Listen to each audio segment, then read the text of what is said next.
অনেকদিন পর ধরে এলাম রে বন্ধু তুমি দেখ খেত বড় মতো বেগুন ঠিক আছে আমি আজকে বাজারে গেছিলাম বেগুনের দাম বেগুন কিনা হারি নাই তখন তো তেলে চুরি করে নে ভাই তখন কথা তাই খালি গেলাম তুই দেখ বন্ধু মানুষ তো টাকাই করে শুনলাম কি রে বেগুন কম কম লাগে কে 2 দিন আগেও তো অনেক ছিল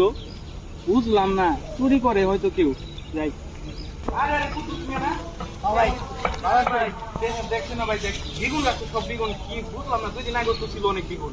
ভাই কাল গাইছি এই জায়গায় 2-3 দিন আগে দেখছিলাম একটা মোটা আর একটা হালকা চিকন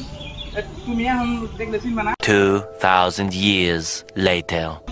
দুই তিন চার দিন পরে এলাম খেতে মনে ভালো বেগুন দেখি কলেজে না সামনে নিয়ে আইছি সবাই লাগলো এই যে বসে পরাই তো হিডিন আপডেট থেকে বেগুন দিছাল কিছু তো হসুর ভাই ভাই ভাই ভাই